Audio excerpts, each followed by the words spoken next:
Hey there, everybody. Welcome back to the Gamerpreneur Podcast. I'm your host, Dr. Bradford Carlton. Today I have a very special guest with us. I have Dan Cybak. Hi, Dan. Hey, how's it going? Fantastic. So, Dan, why don't you go ahead and just begin and tell us a little bit about yourself? Awesome. Well, first, thanks for having me on. I really appreciate it. It was a real privilege to be here. What's not much to know about me other than I'm a father. I've got two boys who are massive gamers. I grew up on the Nintendo Entertainment System generation. So when Super Mario Brothers 3 came out, that was like, that was like the peak of video games until the Genesis, NES, all that. I started and built as the founder of the gaming stadium in Richmond, British Columbia. We'll talk about that as we get into it. And I'm currently part of a group called Tier 1 Esports Consulting.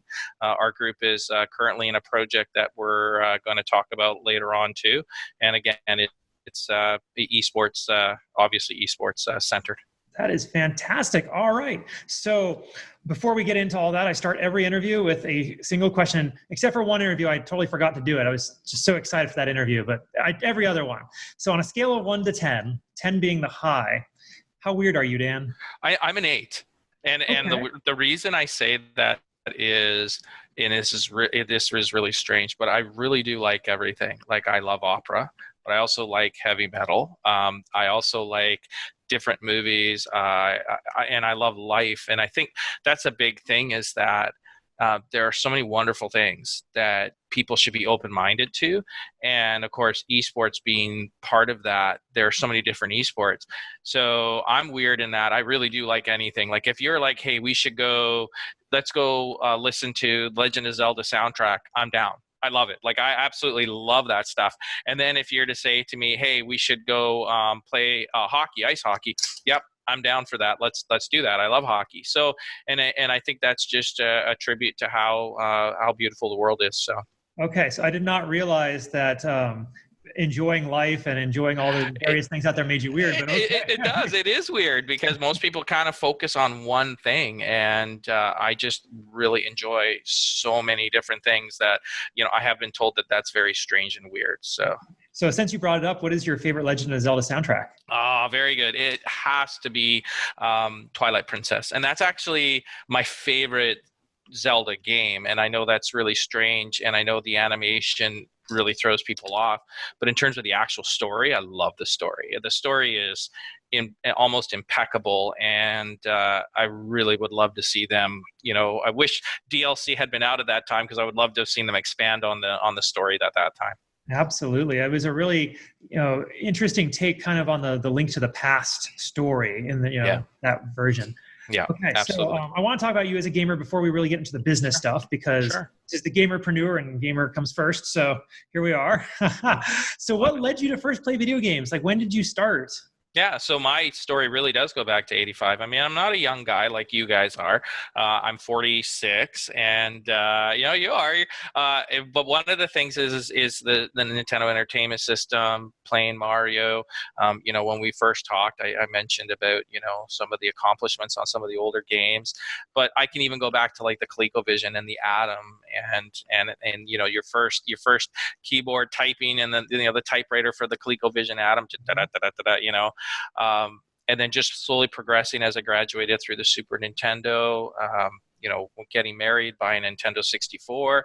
I've got photos of my son, who's 23 now, on the couch with me as a baby as we're playing on the Nintendo 64, and having my friends over, the four of us, playing Bomberman, which was one of the first 4-player games for it. And it was awesome. I mean, we were up all night and, having some bubblies, and it was pretty good. Well, the single player on that wasn't that much fun, but the multiplayer was fantastic. Multiplayer was awesome. Crazy. Yeah, 100%. Yeah, especially when it's 3D, right? Because now you're not stuck into the corridors. You're expanding that, and as the bombs get bigger and bigger, it's a lot of fun. Okay, so you've been a long-time gamer. Like, what drew you to gaming? With video games, it's my brothers. I actually even would go back to Street Fighter 2. In the arcades, and going to 7-Eleven and playing there, and getting really good with Edmund Honda and beating people who are so good with Ryu and Ken, but understanding frame rates and understanding where the hitboxes were and how to get those hitboxes in. And that's what really drew me to it, was understanding that programming as a young kid on a Tandy 1000 computer, a Coco, what did they call them? A Coco 3, I believe is what they were, but it was a Tandy 1000, and creating your own programming games, and just understanding how much work and love and labor actually goes into a lot of these games. Oh, absolutely. It's funny you mentioned E-Honda, because I remember playing Street Fighter 2 in arcades as well. And anybody who played him was just spamming his, his punch. Yeah. Come on, play. No, not me. I had a combo. In fact, when I was in university, they had a Street Fighter Alpha 3 up top, and one of my accomplishments was, and this is, I have a few video game accomplishments, and this was one. There was a gentleman there, phenomenal at Akuma, but I was able to beat him because I understood where the hitboxes were and how to do it. And I had a combo where I could go in and take off about, I believe it was like 30% of the damage with a medium. You go in with a medium splash, medium kicks, hard punch, and then a point. And it would be hard for him to block sometimes, and he would get very frustrated and angry. And we're still good friends, but yeah, it was a lot of fun. That's fantastic. You still remember the combo. Oh, I do. I still play it. Yeah, for sure. All right. So what do you play currently? So I'm currently playing, like I did Zelda, I've done Skyrim. I have not played a lot because I've been focusing on the new project, which we're going to talk about. But I've been currently playing Dragon Quest 11 and going through that. My son's told me how awesome that is. And I'm not as strong an esports player in terms of those types of team games. My boys are. They're huge on that.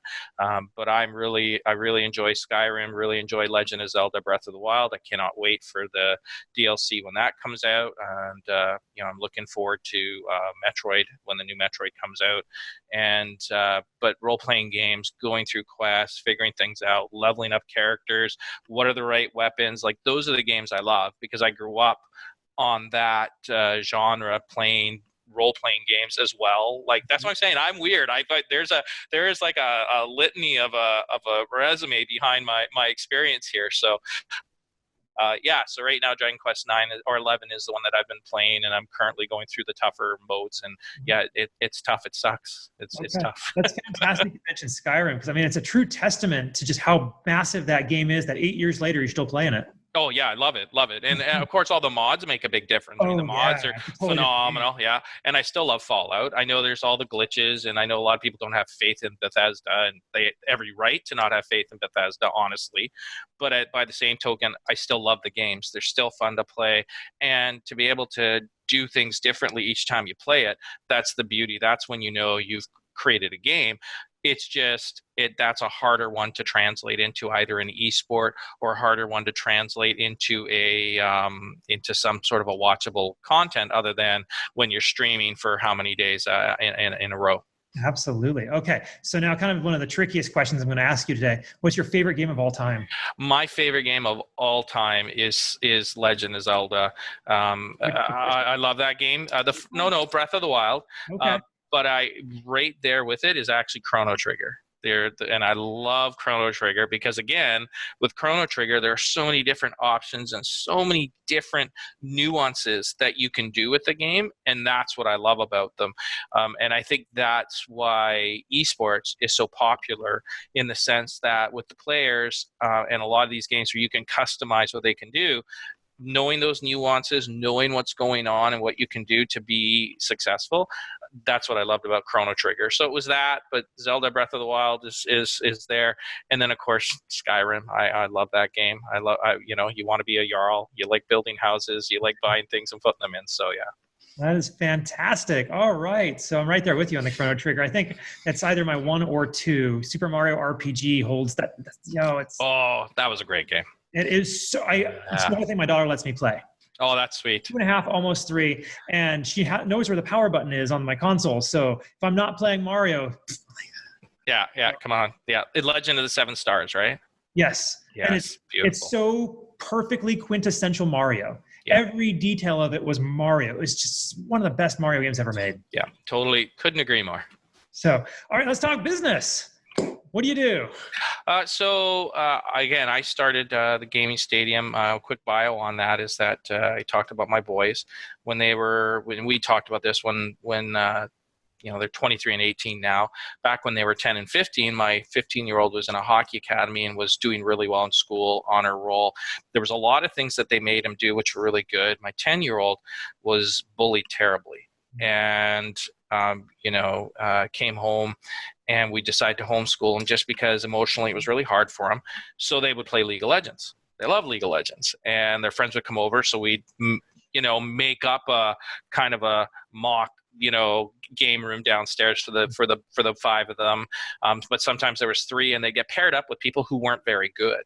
Right. So what ended up happening was my 10-year-old would get very frustrated, he'd get angry, and some of the language was highly colorful. I'm not sure if it might put Deadpool over the R rating at some point. So it was quite hard. And the concept of coming up with a space that's like an esports recreation center where players can come and play, where they can get together with their friends and they can learn not only how to be better players, but to be socially responsible, to take those types of courses. That's the concept, and really what I tried to do with the gaming stadium. And when I started that, the gaming stadium has decided to go in a different direction, and wish them well, want them to do well. From my perspective, it allowed me to go into now a consulting group that we call Tier 1. So not to be confused with the Tier 1 esports team, but we're a consulting group.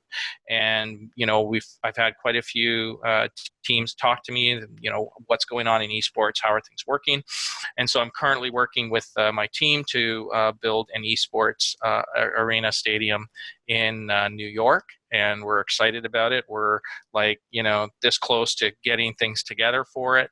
And I can't be more proud of this group with Tier 1 and what we've accomplished there.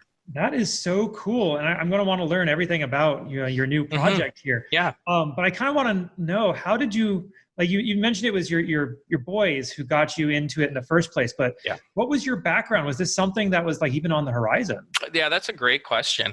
I actually sold photocopiers. Prior to that, I worked for the art institutes. Don't hate me for it. Working with kids, always working with kids, and seeing how much this space was needed, right?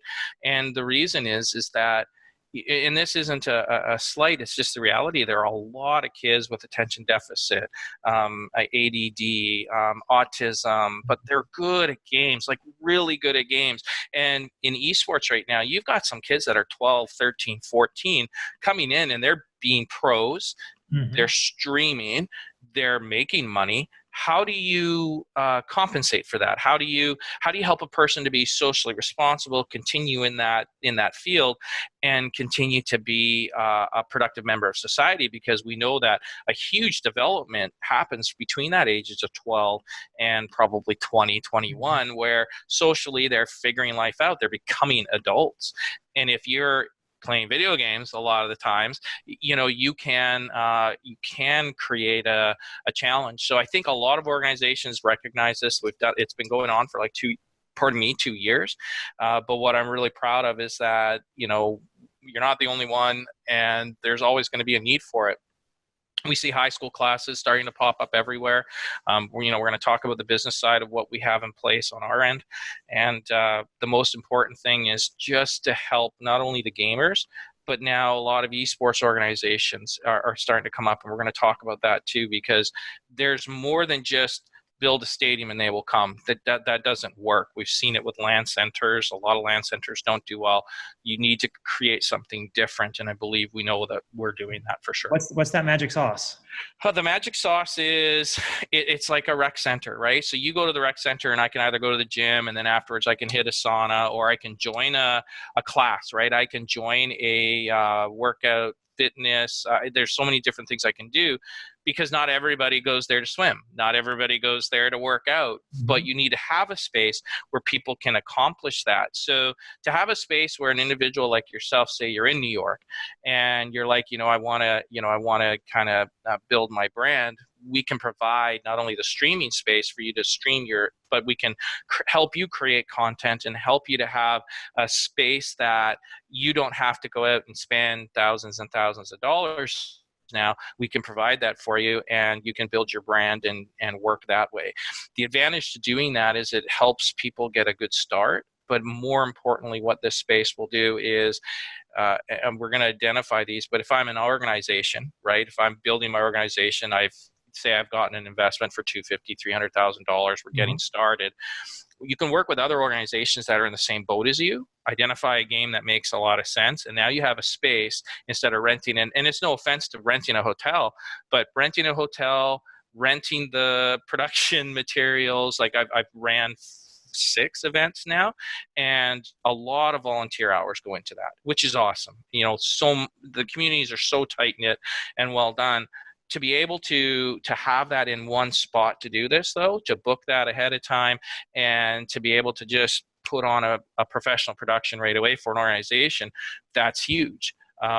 For the players who play it, to be able to have a space to go and train and be a part of that, now they have that. So I think that that's really important. It's still what's missing. There's only a few facilities like the one in Arlington, of course, the gaming stadium in Richmond. There's a couple other kind of LAN centers. I know OS New York is an awesome space. I've seen it, just phenomenal space. I believe they can probably get maybe about 50 people in there. So there's that is awesome. Continue to go there, by the way. Anybody who goes to OS New York, keep going. But there's a space where you may want to just come and watch your friends, watch your boyfriend, watch your girlfriend, right? We want to create a space where women have a chance to actually create their own leagues and push themselves forward. So I think that's the secret sauce in all of this, is creating a multi-adaptable, multi-purpose space that can be used by various esports, but of course, certainly by the publishers themselves as well. Okay, that's wonderful. All right, so this is not on my list of questions, so I'm going to take you way off the rails here for a second. That's cool. So I really want, and the purpose of my show is to get people to understand that they can do it too. Whatever it is that they're listening to, that they can do it too. Now, you mentioned that it was your boys that really kind of inspired you to create your first stadium. Correct. Right? Correct. And before that, you really didn't necessarily have an entrepreneur background, it sounds like. Yeah, I always had the entrepreneur spirit. Okay. I mean, I'm always a visionary. I've always been a visionary. I've always been very spatially strong. Like I have always looked at ways to create better spaces or how to work with things. But the entrepreneur spirit's always been there because I've always wanted to make the world a better place. And I believe that that's what entrepreneurs do. Certainly. So my question is, so you started here, but your goal was way up here, and obviously you had to take steps to get there. What kind of steps, not necessarily business-wise, but personally, emotionally, intellectually, did you have to get in order to do that? Because it takes a different person to be up here than it does down here. Absolutely. I mean, we talked about this earlier, and I know people will hate to hear this, but you have to fail.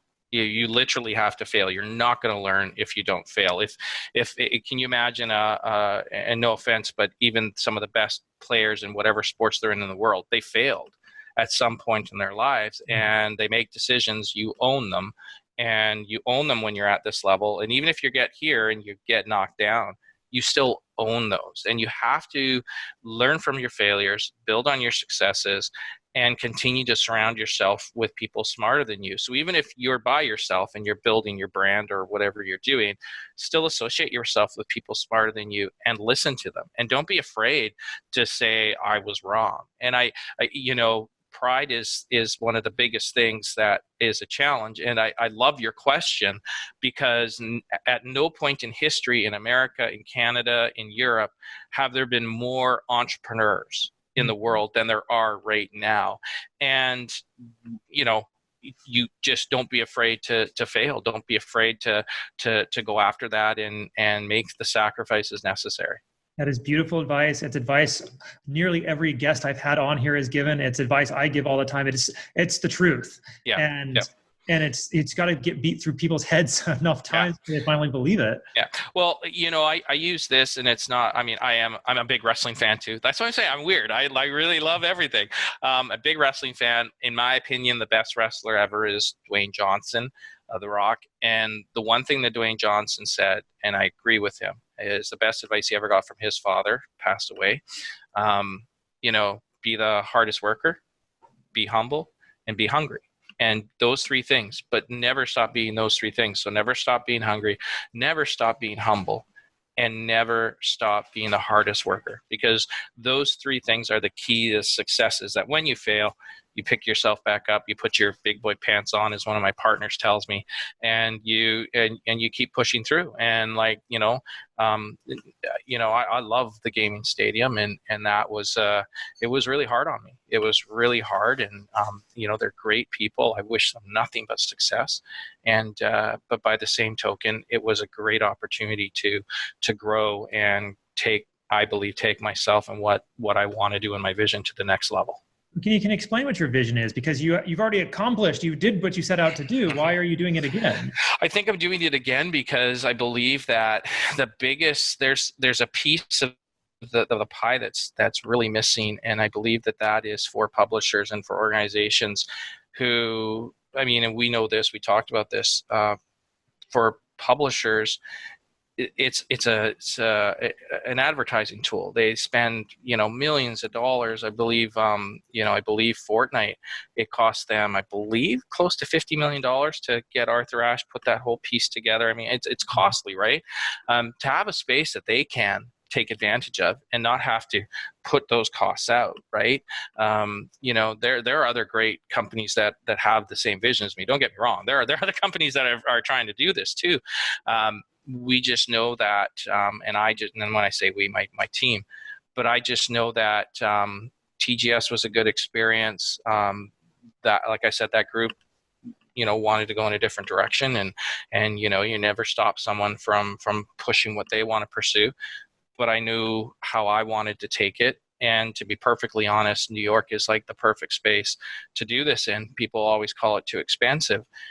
And maybe it is, but if you can create, which we're going to do, create a space in New York that will be successful, it's pretty easy to start moving it along from there.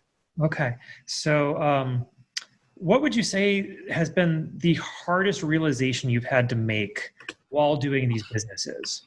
Yeah, that's a phenomenal question. I remember when you sent the questions earlier, I was like, oh, what is it? What is it? And I really think that it's, I think the realization that there are, and this isn't to be demeaning, and I don't want to come across that way, but there's a lot of self-serving people out there. There's a lot of people who are trying to make that buck, and they're trying to and it's not to be, I'm not trying to be demeaning in any way, shape, or form to anybody out there that's doing it. Obviously, you want to be able to make money. I want to make money.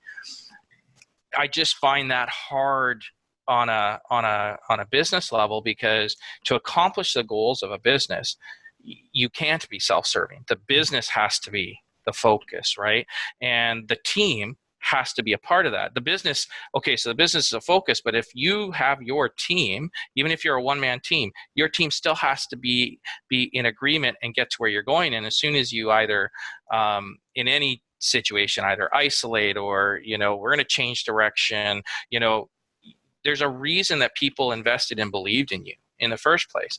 Even if it's as small as your family giving you $30,000, they believe in you, right? So stick to what you sold, stick to that, and work with that, right? Continue to do that. Yeah.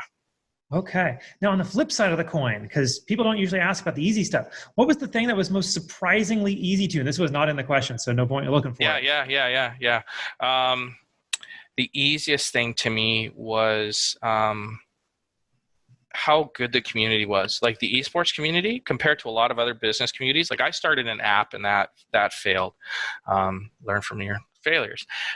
That was a little tougher. Whereas the community in esports, that's the one thing I will say, is that for the most part, everybody wants it to succeed. Everybody wants to see it go somewhere. There isn't one person who actually wants something to fail. They want everything to do well, because it just adds to that kitty of, $25 billion by 2023, right? Like everybody wants people to do well. Mm-hmm. And that's what I enjoy the most, is that I've been meeting people like yourself.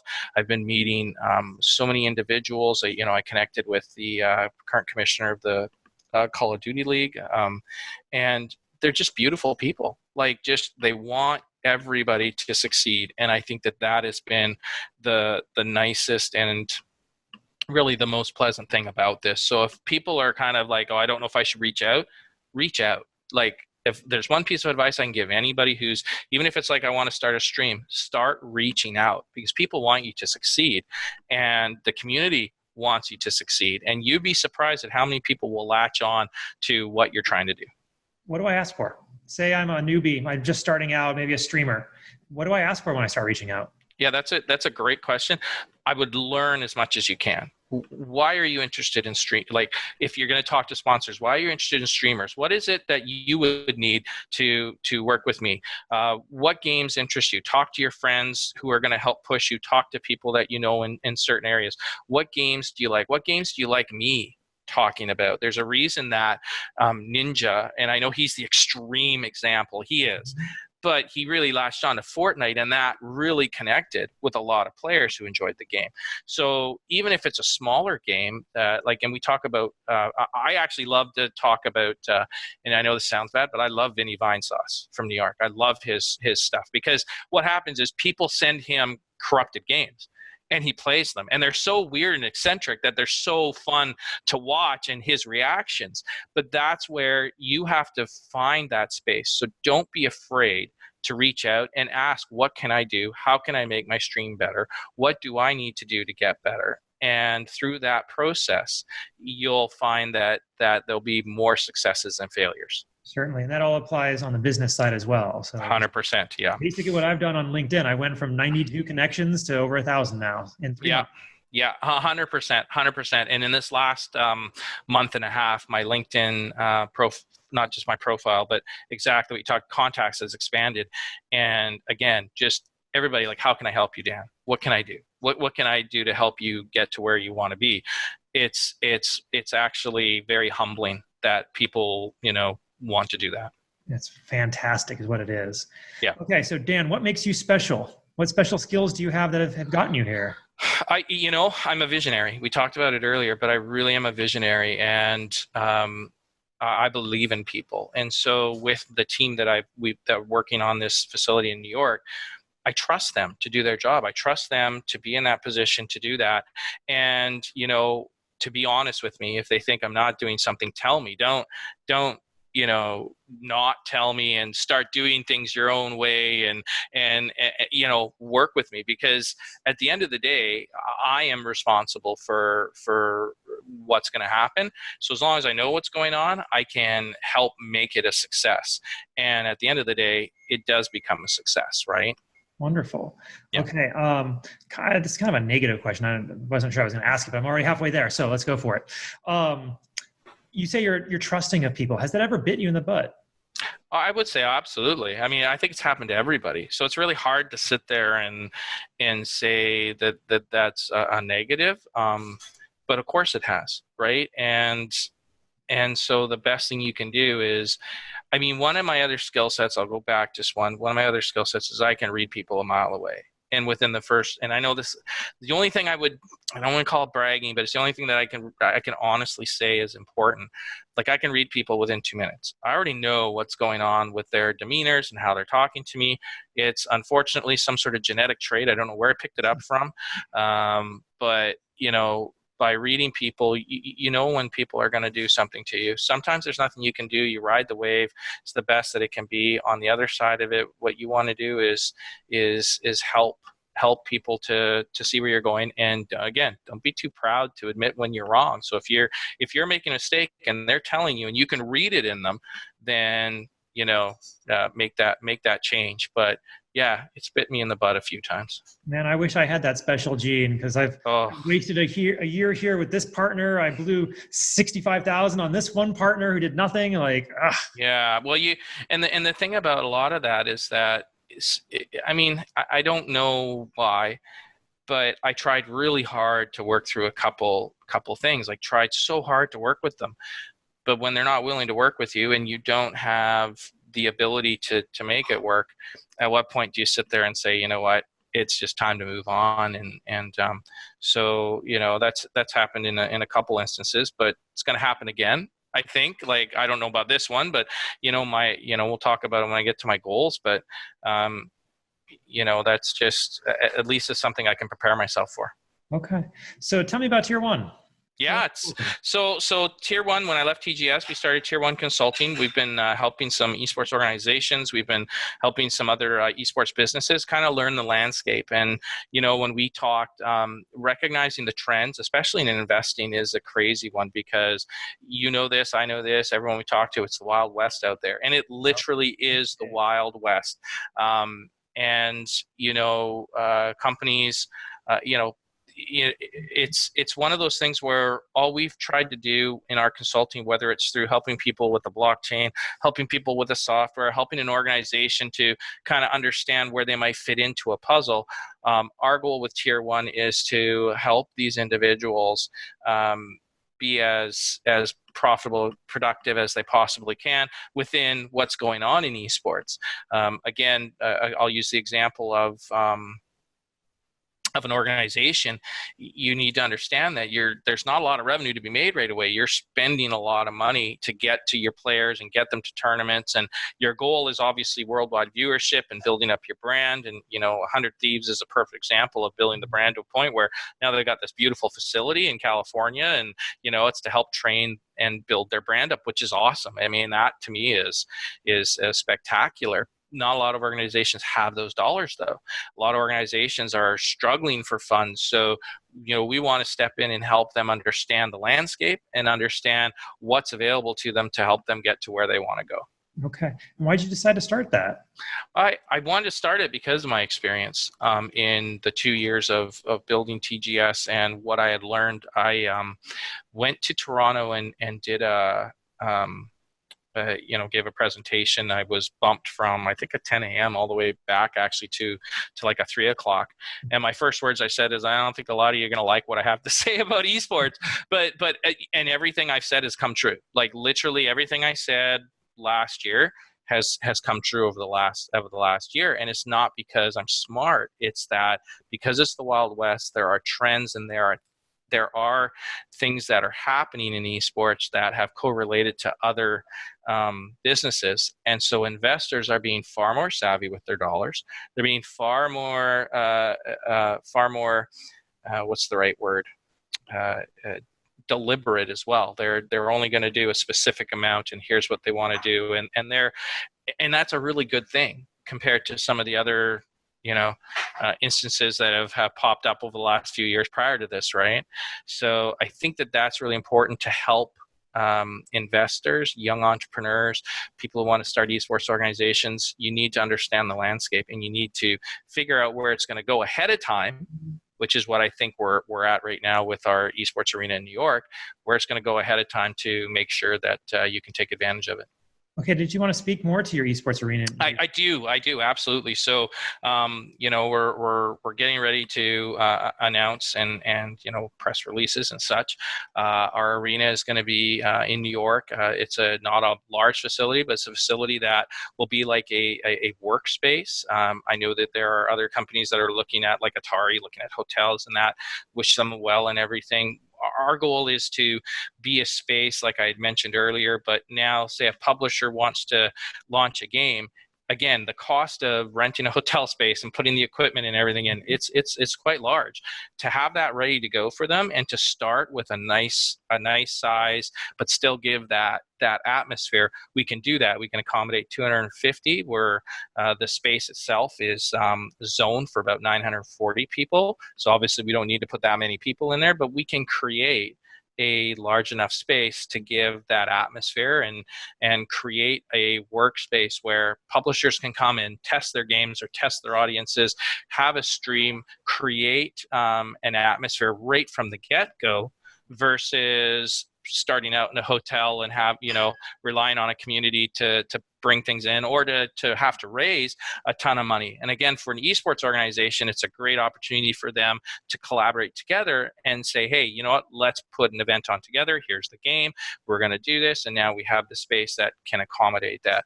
We can also accommodate corporate events, and I don't want to sell this. There's tons more, but I really want to just emphasize that the space is multi-purpose, multi-adaptable. We can change it and morph it to whatever we need to do. I mean, if we got to the point where we had a major streamer that came, we'd be able to accommodate that while we would still host some other events in the background. And now gives it a strong atmosphere as well. It's fantastic. Okay. You got a lot going on for you, don't you? Trying to. All right.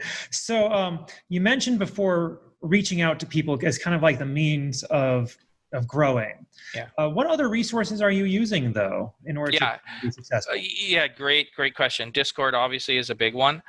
Using I use LinkedIn. I'm on Twitter. I'm not the biggest social media guy, so it's hard for me to, like, if people have like a huge thing with Twitter handles and stuff, I've got like one, and I'm on Discord. But email and just these types of conversations using Zoom, using Telegram, using some of these apps has been invaluable in connecting people, because everybody uses something different. So being able to connect with people has been fairly easy using all these technologies. Telegram's an app, right? It is an app. Just a second, I'm like, man. Yeah. And actually, Telegram, I was surprised at how many contacts were on Telegram, and I mean like a lot of contacts were on Telegram. When I installed it, I was like, oh wow, and I actually really enjoy it. I personally enjoy it. Obviously, it's one I'll have to look into. Yeah, exactly. Oh, WhatsApp, obviously. Too. So, yeah. Okay, so let's go back in time. Yeah, if you're okay with that. Back when your oldest was 14, before he was even 15. What do you wish you had known back then, before you started this whole journey? That if you had been told this, that you would have been able to just 10x everything you've done. In faster, more, better, whatever? I love that question. I wish I would have started this earlier. I wish I would have started this instead of when they were, 16 and 21. I wish I had started it back when they were 9 or 10 and 15, 9 and 14. I wish I had started this because I recognized it right at that point. When he was 10 years old, I recognized this is what needed to happen. It was just so far ahead. But I wish I'd been able to put it together and put the right pieces in place from the very beginning. And I wish I had honestly paid more attention to esports in the sense of recognizing games. One thing my oldest son is really good at, like super good at recognizing up and coming games and what's going on. So team fight tactics, right away he was like, this will be good. Like this will be big. You should pay attention to team fight tactics. And it's slowly now building a huge database. So if anything I could pay attention to, it would have been the players back then, and it would have been being able to be in a position to take advantage of it early on and be a leader versus being a part of the pack right now. Okay. So either you're in front of the wave, on the wave, or behind the wave. That's 100% it. And that's going back full circle to your question about, what can people do, streamers? You need to be at least on the wave or ahead of the wave. When you're behind the wave, it's really hard to catch up.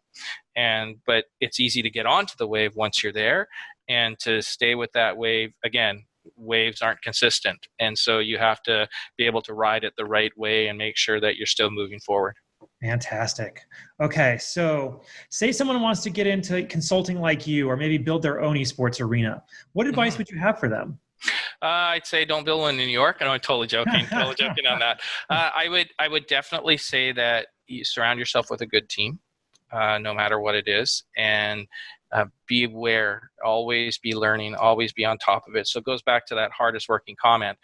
I'm up at 5 a.m. and I'm looking at news. My team and I are constantly, like, I was looking at my phone. There's like tons of, we're always looking at what's going on in esports. We're always looking at what's happening, what's going on in the world, what's affecting, what isn't. One of the groups that's part of Overwatch, I have some good contacts there. He was texting me earlier today talking about some things. It's always important to be involved all the time and learn as much as you can. And the reason is when you do decide, if you have that knowledge to be a consultant, people are going to trust you. They're going to understand that you know what you're doing, versus I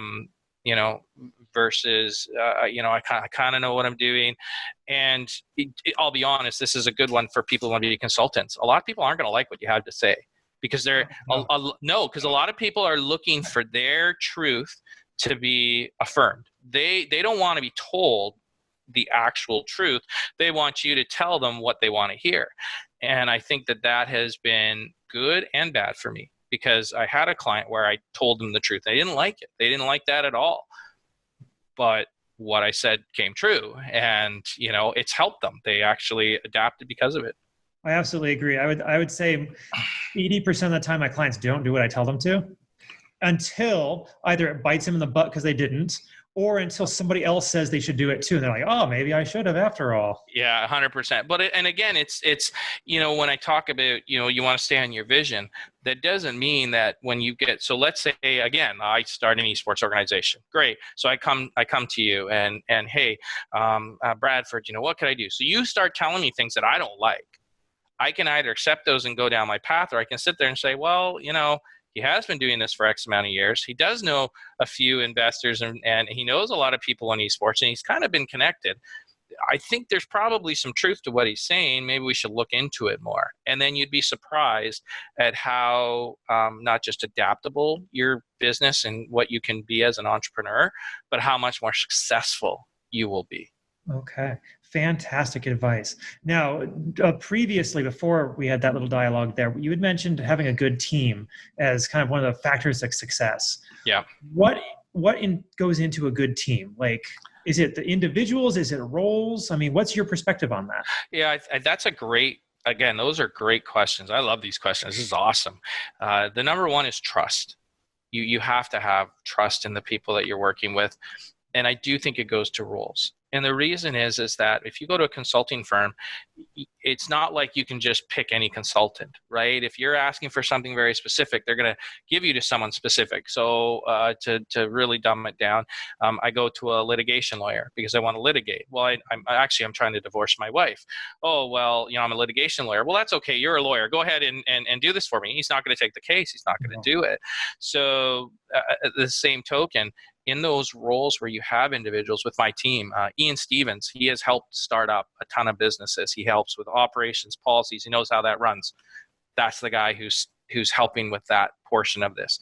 Hannif and Hugh Knight, couple of my other partners, these two guys understand software. They understand how to make an app work. And so when we open, we're going to have a fully functioning app that players will be able to log into, register for teams, find teammates, what games, what events are going on, the whole 9 yards. Those guys are focused on that. We have a finance guy, Mitch, who has helped turn companies around and make sure that they're financially and fiscally responsible.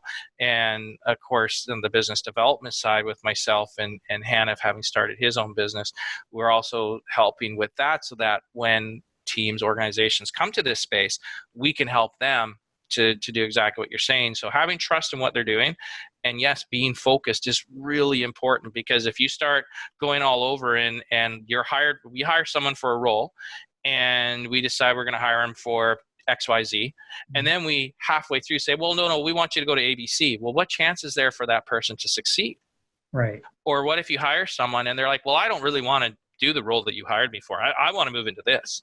I've had an employee that did that once, actually. Exactly. And so what ends up happening, either they go, or, imagine having, imagine if you go into business with individuals and that happens. What are the chances of the business succeeding, right? So it's really important that those things are set in place. And I don't mean to just talk, but I think for anybody who's thinking of doing this or going into this, opening anything, whatever it is that they're looking at doing, even for investors, the most important thing that you can do is to make sure that they are focused and they're on task and they're going to stick to their roles, right? And that they haven't deviated from that.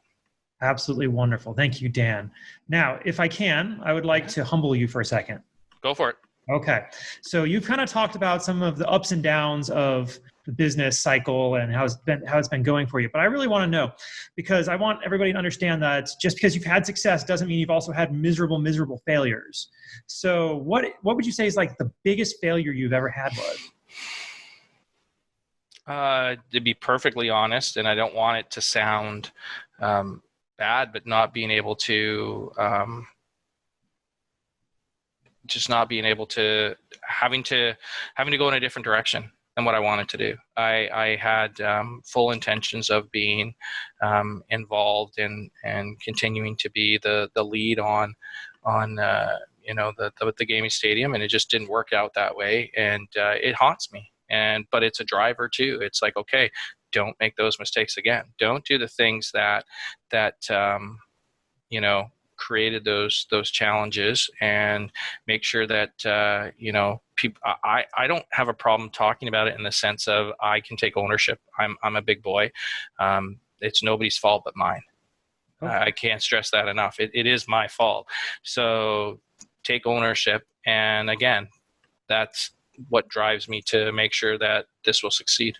Fantastic. Thank you for sharing. Now, kind of on a related note, would you say is something that you're presently not good at? Because not everybody's Superman. You can't do it all. So I love this question. This is the worst one, because if investors are watching this, so you're going to hate this, but I'm very honest. And I always subscribe to the theory of, what would you prefer, a knife in the back and to die slowly, or to take a gun to the head, right?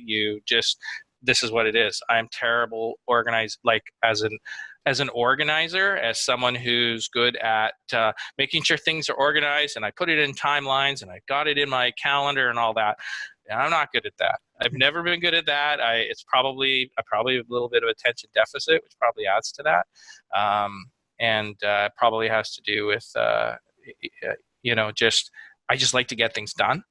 So because of that, I'm not very good at organizing. That's a little funny, because my company motto is actually "Organization is the enemy." See, that's good. So, how about this? What is something you're trying to improve in yourself? Aside from being organized, what I'm trying to improve in myself is, and I've always done this, it'll never stop, is treating people the way that they deserve and should be treated, which means you don't mess with other people's money. So if you have an investor who comes to you, it's not your money. Don't mess with it. You treat people with dignity, and don't be dishonest with them. Don't skirt around them and do things behind people's back. That's not cool. If you're going to say something about someone, be prepared to say it to their face. And so that's one of the things that I've really worked on over the last 5, 6, 7 years, and I'm continuing to work on that. So it's funny you mentioned that you don't mess with somebody else's money. My very first business client when I was a lawyer, the FBI chased down one of the partners because he bought everything he possibly could on that money, and none of it went to the business, and multi-state chase. It was a big old deal. Yeah, like that's a really good point, because a lot of people will, let's say they don't even do that, but let's just suppose they do something that they think is good for the business, but really financially it's not, right? You need to be able to show why that will work and why it won't work. And again, a lot of people, all of us are trying to make our way in life. Even now, even the richest people in the world, they're still trying to make their way in life. They're still trying to figure out how to do things. Earn everything you get. I'm not on the right. I'm not on the left. I don't care about those things, but I do believe that all of us should earn what we have, and we should be happy for someone when they succeed. We should be happy when they do well, because that means they've worked for it and they've earned it. And to be jealous of people and say, well, I wasn't given a break or whatever. You asked about another thing that I work on. Don't feel sorry for yourself. It doesn't help anybody. Like again, it goes right back to take responsibility. Don't feel sorry for yourself, and work hard and remember that feeling. Remember that feeling in your stomach when you do screw up, when you're like, I just want to go to bed and I just want to crawl into bed and I want the world to pass me by. Just remember that feeling and let that drive you so that you're never in that situation again. That's fantastic advice. Thank you, Dan. Okay. So you wanted to bring this up earlier, but you kind of held off. So what's your ultimate goal in life? Yeah, my ultimate goal in life is to leave a lasting impression, even if it's just the worst case with my family, but to make the world a better place. And I mean that sincerely. If this space that we're going to open in New York is going to help a lot of youths to become better people, and it's going to help a lot of businesses to be successful, if it's going to help a lot of, we talked about this where, right now esports investment are really going to publishers and organizations, but that's still costly. And there's a lot of money that needs to be raised under the current model to be able to create a space to help them not have to raise so much, but to be successful. That to me, if I can walk away from this and I've created this and helped people to live better, healthier, happier lives, I'm happy for that. No matter where they are in their life, if I help them to be happier and better, then I've succeeded. Beautiful. Wonderful. So Dan, this has been an absolutely fantastic interview. There's just so much value you've given today. Thank you. Thanks. I appreciate that. Before I wrap up though, is there anything else you wanted to talk about or discuss before we close this down? Oh, there's too much to talk about.